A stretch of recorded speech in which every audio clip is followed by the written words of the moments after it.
vocês sabem, eu sou o embaixador do CARDE, o Museu de Campos do Jordão, que reúne carros, arte, design e educação. E um museu que tem praticamente um ano de existência e já se tornou uma referência para o mundo do antigo mobilismo, do colecionismo brasileiro de automóveis e também de arte e design. Mas hoje nós estamos numa coleção diferente. Por quê? Porque o CARDE está sempre próximo dos importantes colecionadores, daqueles que são os encarregados de preservar a história do automobilismo e da indústria automobilística brasileira. E quando a gente fala de colecionismo no Brasil, a gente está falando dos irmãos Haberfeld, né? Sérgio e Roberto, que estão aqui ao meu lado, nos recebendo numa situação completamente inédita. Eles nunca deram entrevista. E eu sei porque eu já vim aqui no passado para filmar carros importantes dessa importantíssima coleção, ainda no tempo da TV Globo. E naquela época eu não consegui que eles me dessem entrevista. Eles são assim, discretos, sempre foram. Mas agora, como é o CARDE que está por trás, ele se dispõe a abrir as portas dessa coleção fantástica, que tem até um nome, né? Dreams in Motion. Né? É uma coleção que tem um nome que, traduzido livremente para o português, são Sonhos em Movimento. E a gente está aqui para ouvir desses dois colecionadores importantíssimos qual é o momento que essa coleção está vivendo. E é um momento de, vamos dizer, de mudar de mãos, mudar de ares, e eu não vou adiantar. Vamos começar. Me contem. O que vocês têm em mente? Tudo na vida tem começo, meio e fim. Começamos a coleção, curtimos a coleção, e agora é o momento de passar essa coleção para outras pessoas que vão continuar curtindo.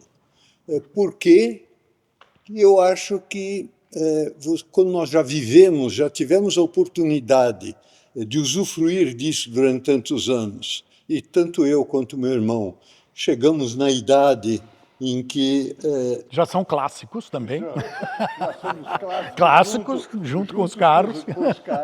É o momento de passar adiante a coleção. Uau! Isso é um furo de reportagem do CARDE nesse momento que a gente vê com o coração assim meio parado. Fala, meu Deus, eles vão se desfazer da coleção.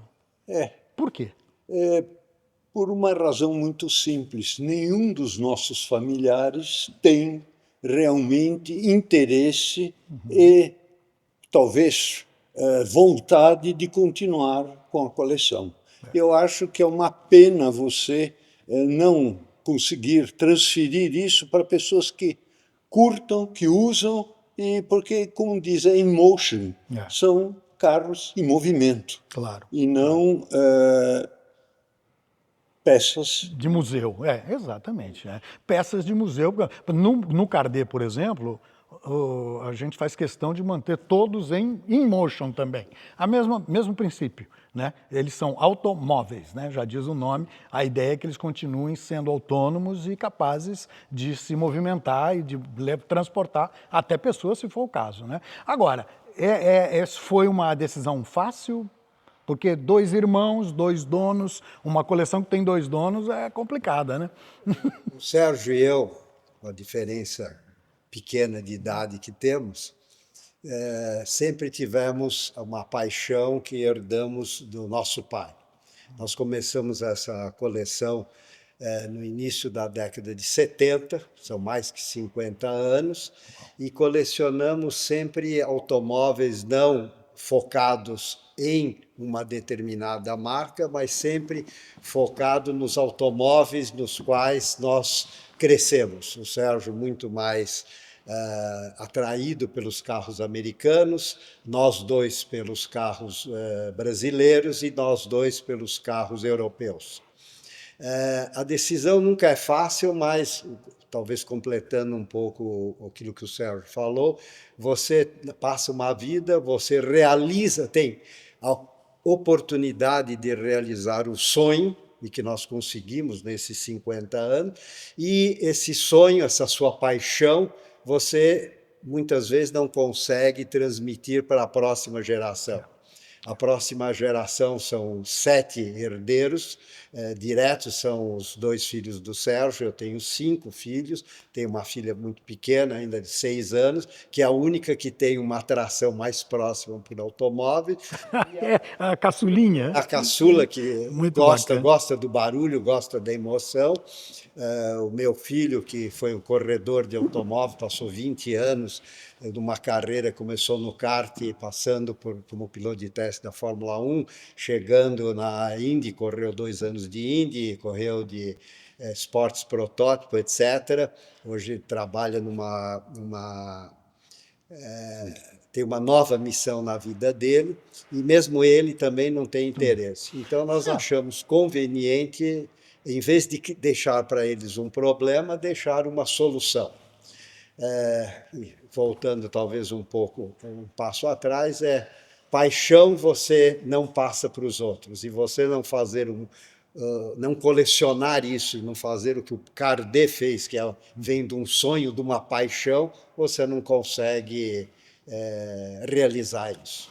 Para o Kardec é muito importante estar próximo de um movimento como esse, porque uma coleção do porte da Dreams in Motion, né, a coleção Haberfeld, mudando de mãos, é um terremoto no mundo do antigo mobilismo nacional.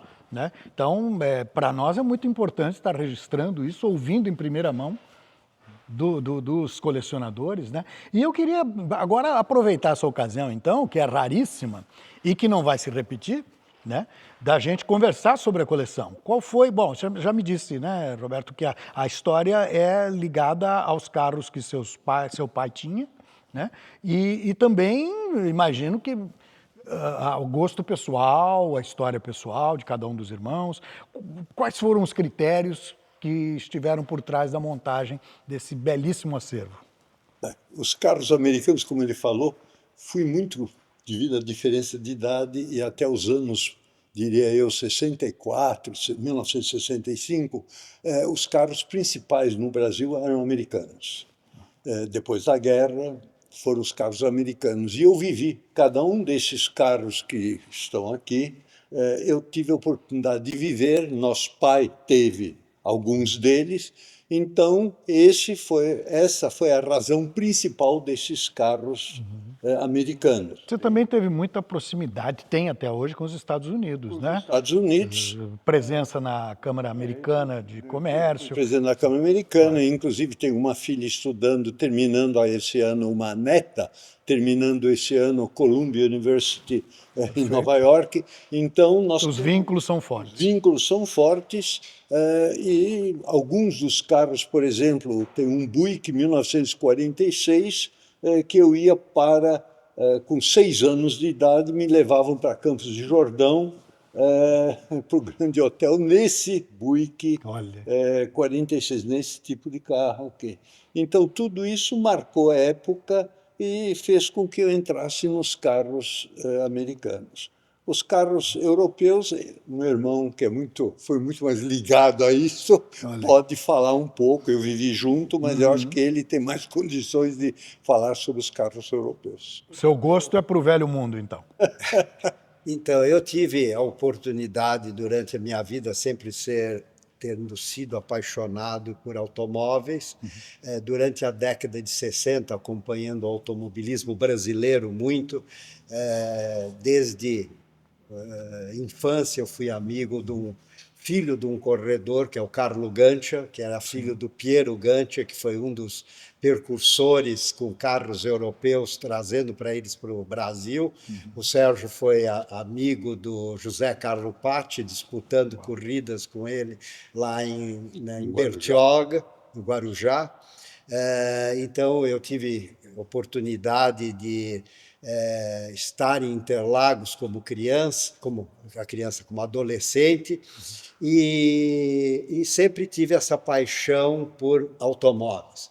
Na segunda fase, já na década de 70, eu tive a oportunidade de conhecer aqui em São Paulo, quando ele veio a São Paulo, o Piquet, que hoje ainda é um grande amigo meu, há mais de 50 anos, tendo seguido a carreira era dele, e com os diversos carros que nós tínhamos o sonho de possuir, que algum deles que ele possuiu lá fora. E aí nós fomos criando comprando, que nem eu disse anteriormente, esses veículos que apareciam. Então, nunca fui apaixonado só por Porsche, Jaguar, Alfa Romeo, Maserati, Ferrari, mas os automóveis que foram Aparecendo. as Que maravilha. oportunidades que foram aparecendo. Qual foi o primeiro carro da coleção? O primeiro carro da coleção é um Morgan Olha. 1946. Three-wheeler? Não, né? Não. É um Plus 4, Olha. 1946, que nós compramos... 52. 1952, desculpa, que nós compramos de um fulano que estava no incêndio do Joelma. Uau. Ele Para quem não sabe, o edifício do centro de São Paulo, Arranha-Céu, que pegou fogo, agora não vou arriscar o ano, Mas né? nos anos No ano 60 já. 60, 70. E foi dele que eu comprei, me marcou, porque ele veio, queria se refazer. Ele era um sobrevivente, do Sobrevivente Joelma. lá do incêndio, e ele comprei dele esse primeiro carro, que é esse Morgan Plus 4, que na época, por falta talvez de conhecimento, tinha vários problemas e nós refizemos o carro todinho. É porque tem essa característica também. Sem dúvida. Vocês não compram pronto. Não. Não. Fazem. Quase nós temos aqui oficina própria, funilaria, pintura, para poder ter realmente a coisa feita da forma correta. E o mais recente? Qual foi o carro mais recente que foi acrescido aí, agregado à coleção? O último carro especial que nós compramos é uma boa pergunta. Não estou lembrando. Não tem problema. Então falemos aquela pergunta que sempre nos fazem. Eu tenho uma coleção muito modesta, evidentemente, mas sempre perguntam qual é o carro preferido. Então vou jogar essa pergunta impossível para os dois. Eu vou dizer a mesma coisa que se me perguntar qual é o meu filho preferido, qual é a minha neto preferido. Não existe. Não existe Você isso. gosta de todos, você aprecia todos, todos têm qualidades e defeitos, Sim. todos têm vantagens. Então, eu diria que não existe um carro preferido. E qual é a frequência com que você sai com um desses carros para dar uma volta? Hoje em dia é menor. Tá. Na época, eu saía, digamos, uma vez por semana com o carro. Desses, dava uma volta, andei inclusive em São Paulo, que hoje em dia seria mais difícil. Tá. Então, hoje em dia menos, mas era uma vez por semana. Uma vez. Por semana. Tá. E no seu caso, Meu Sérgio? carro preferido, eu diria, aquele sonho de infância, eu diria que estão 2 ou 3. Um dos que me marcou muito, e o Sérgio falou que fazem 20 anos, 50, durante esses últimos 25 anos, que nós montamos toda a infraestrutura aqui, e eu não podemos deixar de mencionar, que nos ajudou muito e restaurou muito dos carros que nós compramos, era o pessoal que você conhece, da RE, o Richard, que hoje não participa mais da sociedade, e o Eduardo, que levou esse caminho à frente. Então, nós conhecemos o Richard e o Eduardo no começo da década de 70, quando eles restauraram esse Morgan, que até hoje está aqui conosco na coleção. O Richard Flynn e o Eduardo Lambiase. O Richard voltou para os Estados Unidos. O Richard voltou para os Estados Unidos. E levou um Morgan lá, ele tinha um Morgan. Three-wheeler. Aí sim, o Three-wheeler. E o Eduardo, que continua aqui à frente da RE. Então foram amigos, se tornaram amigos que durante uma vida inteira nos ajudaram nesse processo. Mas então, uma das minhas paixões é o Jaguar Mark II 3.8, que nós temos, que eles restauraram na década de 80. É um que tem um espelho embaixo? Não. Na exposição? Não. Tá. Esse é o XK, o né? XK 120, de alumínio da primeira série, com estrutura ainda de madeira, que se encontra aqui também ainda na coleção. E por isso tem um espelho embaixo para mostrar a estrutura, né? Esse não me sai da memória, eu me lembro muito dele. Outro carro, que é um carro que será leiloado, né? A Alfa Dueto, a nossa acho que é a 67, Olha, uma que é graça. a Bolt Tail do filme, uau. você deve lembrar o Sim, o Mrs. Robinson. Mrs. Robinson. Nossa, Dustin Hoffman. Dustin Hoffman cruzando a Golden Gate com um carro igual a esse. Esse Meu é o Deus. segundo sonho realizado. E os sonhos mais modernos, também da década de 70, eu diria um carro que eu tenho usado recentemente é a Lamborghini Miura SV. Belíssimo carro. Belíssimo. Então, mas que nem o Sérgio fala, nós sempre mantivemos, quando fomos elaborando a coleção, evidentemente você tem mais que 200 carros, você não consegue andar com todos. Claro. 95% dos carros foram restaurados ou por nós ou por terceiros em boas restaurações. E durante o ano, esses últimos 20 anos, a cada momento a gente punha 3 a 6 automóveis funcionando, andava com eles 1, 2 meses, o privilégio de você estar fora de São Paulo, ter uma estrada próxima, te facilita a utilização mesmo nos dias de hoje. E vocês vão manter algum? Com certeza. Um punhado aí para continuar. Com certeza. Porque vocês não se desfazem desse gosto, né? Vocês podem se desfazer da coleção, mas do gosto. Deles, o Roberto tem um deles que nós vamos manter, a Romizeta. Porque foi o primeiro carro brasileiro, Claro. 1955, quando inauguraram a fábrica da Rumi. Sim.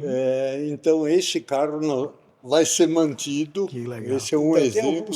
E alguns vão ficar. Tem alguns carros que nós vamos ficar, porque nós temos os espaços, não sei se vão ser 10, 20 automóveis, ou seja, entre 5 a 10, máximo 15% da coleção, para você também não perder vamos dizer, a paixão e ter os automóveis. Claro, para dar uma voltinha de vez em quando. Exatamente. Então, a gente estava falando aqui uma coisa dos carros que vocês vão preservar, né? Mas a propósito, né? Se vocês estão mantendo esses carros, é porque a paixão não foi embora. Vocês continuam apaixonados por carros antigos, carros clássicos, né? E eu me pergunto uma coisa: quando a pessoa tem necessidade, fala assim, eu estou com dificuldades financeiras, tem que vender.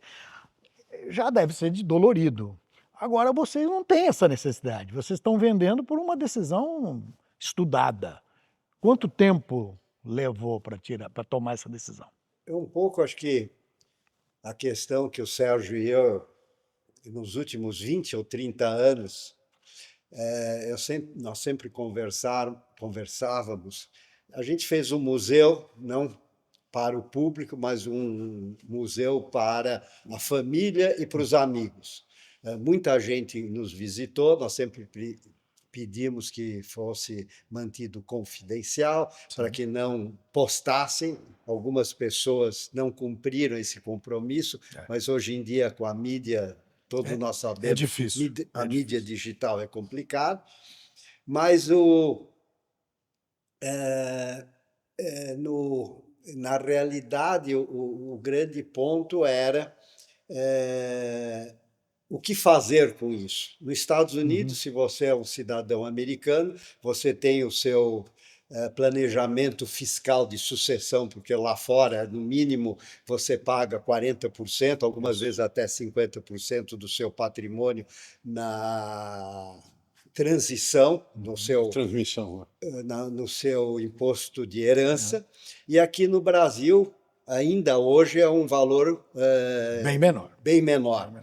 Então, o que lá fora é feito, você cria o seu sonho, você aproveita do seu sonho e você faz um acerto com o governo sobre o valor desse teu patrimônio, e esse patrimônio você deixa para a comunidade. Entendi. E é por isso que você viaja nos Estados Unidos, tem museu e coleções que vão para museu em função disso. Todos esses museus importantes, nós estamos falando sobre o Peterson Museum, Aham.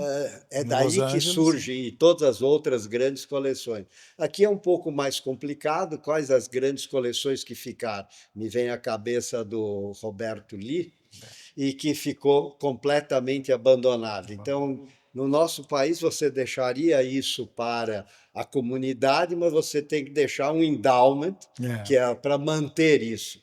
E são poucas as instituições que vencem dessa forma. É verdade. O nosso país tem muitos problemas e muitas dificuldades, talvez outras prioridades, mas infelizmente isso acaba resultando no desprezo por. Isso é memória, né? O que nós temos aqui, atrás aqui do Sérgio, eu estou vendo uma Alfa Romeo brasileira, a única Alfa Romeo que não foi feita na Itália. Não é? Então, é a história do Brasil, da indústria brasileira que está aqui atrás, né? Então, não é um gosto gratuito ou uma excentricidade, né? É claro que uma coleção desse porte, obviamente, exige um investimento muito alto, que não é qualquer um que pode fazer. Mas que bom que vocês fizeram, porque vocês preservaram aqui mais de 200 veículos, que são mais de 200 histórias a contar, né, do Brasil. Agora, vocês gostariam de ver que isso fosse para as mãos assim de pessoas que também mantivessem, continuassem com a mesma filosofia que nós tivemos. Perfeito. E eu acho que o melhor exemplo que nós temos hoje em dia no Brasil de museu é o Cardet, porque eles fazem a coisa certa, com uma filosofia correta e com a ideia de olhar o futuro e olhar toda a área de arte, sendo que o automóvel é uma arte, querendo ou não. Claro. Então, por isso, eu acho que nós esperamos que os carros continuem Contando suas histórias, né? histórias e vivendo uma vida, Claro. apesar de ser material, eu acho que contam uma vida e tiveram pessoas que andaram com ele e eu Claro, espero que continue assim. E grande parte desses carros vieram de outras coleções, claro. de colecionadores, seja individuais ou de grandes coleções, e nós mantivemos esse legado. Então, respondendo extremamente objetivamente a sua pergunta, é a continuidade disso. Claro. Não, e tem uma coisa que é interessante nisto, porque já tendo chegado às suas mãos carros que contam histórias e que vêm contando histórias em outras coleções, vocês já canalizaram isso e agora passam adiante. Isso é um legado do país, é um legado da história do Brasil, né? E que bom que vocês preservaram durante tanto tempo e agora passam adiante melhorados, restaurados, né, e incrementados. E por que vocês escolheram esse formato do leilão? Acho que foi uma oportunidade única de uma, eu vou chamar instituição, tipo o Cardet, que eu acho que hoje é um marco histórico nesses muitos anos da nossa vida de automobilismo, Antigo mobilismo? que hoje atraiu tanta atenção. E quando eu fiz a minha primeira visita ao Cardet, no início de dezembro, com um grupo de amigos que é o Car Food and Trips, liderado pelo grande amigo Gustavo Tanuri. Que bacana. Uma confraria, né? Confraria de automóveis, né?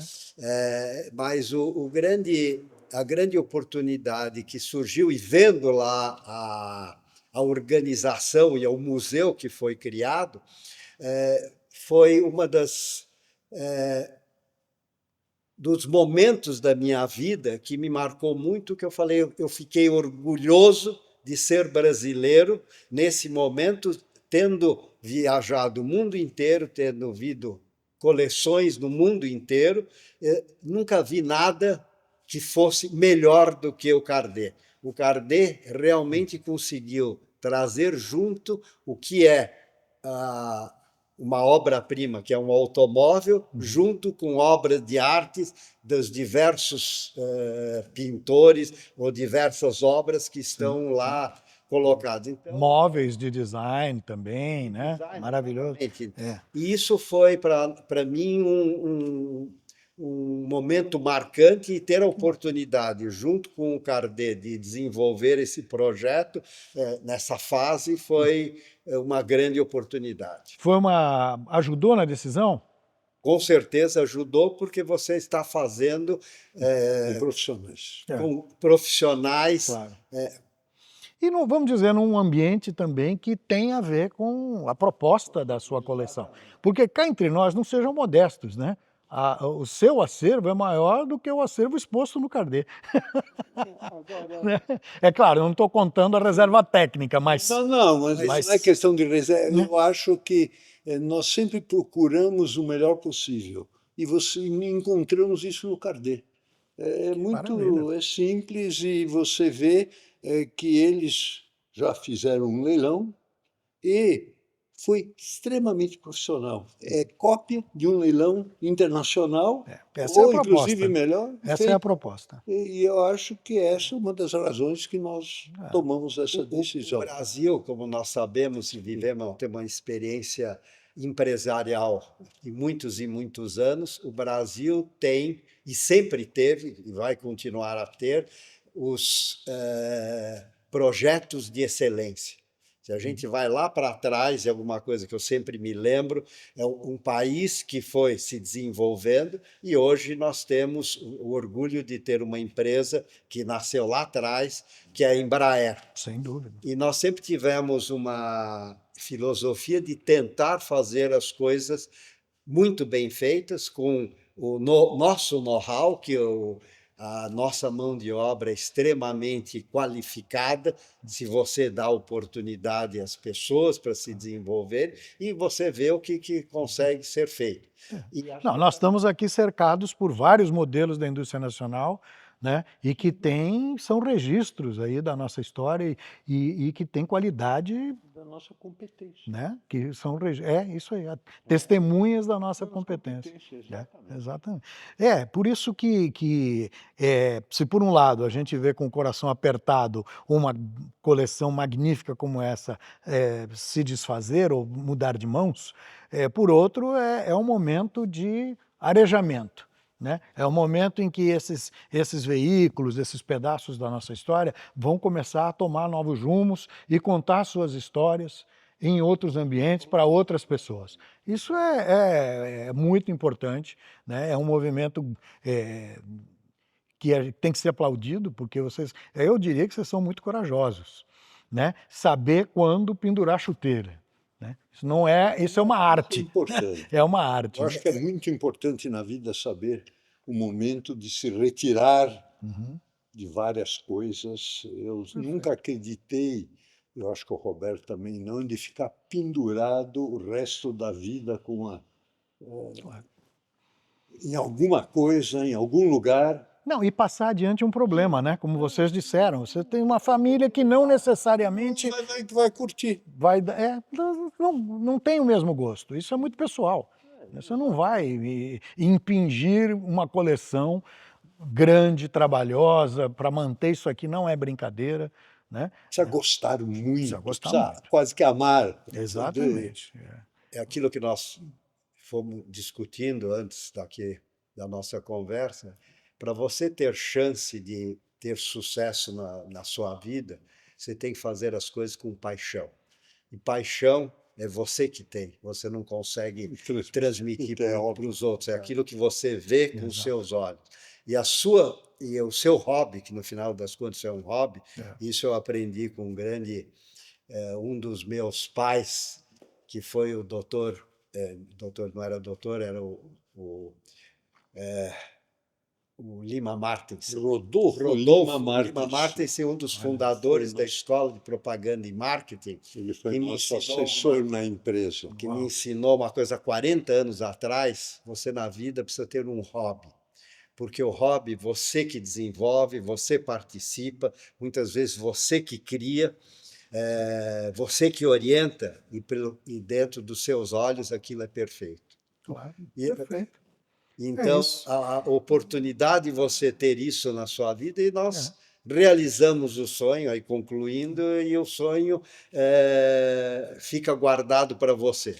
E se você fez isso bem feito e os outros reconhecem isso, é a maior glória que você pode levar. É o seu, entre aspas, legado. Que é o seu legado. E esse legado será sempre uma grife, né? Um carro que pertenceu à coleção Dreams in Motion dos irmãos Haberfeld. Isso é algo que só pode honrar qualquer museu, qualquer coleção, qualquer garagem, né? É maravilhoso. Eu me sinto honrado, né? Sinto que temos em comum um hobby, né? E se não fosse esse hobby, não estaríamos aqui conversando. Então, de fato, hobby não é brincadeira, é outra coisa, né? Hobby é essa paixão transformada em realidade, né? Meus parabéns, olha, eu estou honrado de estar conversando com vocês, muito obrigado, acho que vocês estão dando a primeira entrevista, né, sobre a coleção, neste momento tão importante que é o de passá-la adiante para outras mãos, né? E sei que isso é por conta do Cardet, e isso também, né, fico muito feliz de estar representando o Cardet nessa nossa conversa e desejo a vocês muito sucesso, né? E vou ficar de olho nesse leilão, porque tem cada coisa aqui que é uma loucura. A gente tem que ser até discreto, porque senão pode ser, né, uma intromissão muito grande, e eu sei que vocês não gostam disso, então o leilão será a grande ocasião, a grande oportunidade de ver essa coleção de perto, de conhecer os carros únicos que estarão sendo oferecidos, né? E eu vou estar lá para presenciar esse momento histórico. Gente, parabéns, muito obrigado por nos acolher, por nos receber. Você, e é uma honra também estar aqui consigo. Muito obrigado. Felicidades. Muito obrigado. Bom leilão, né? Bom leilão, só posso desejar isso.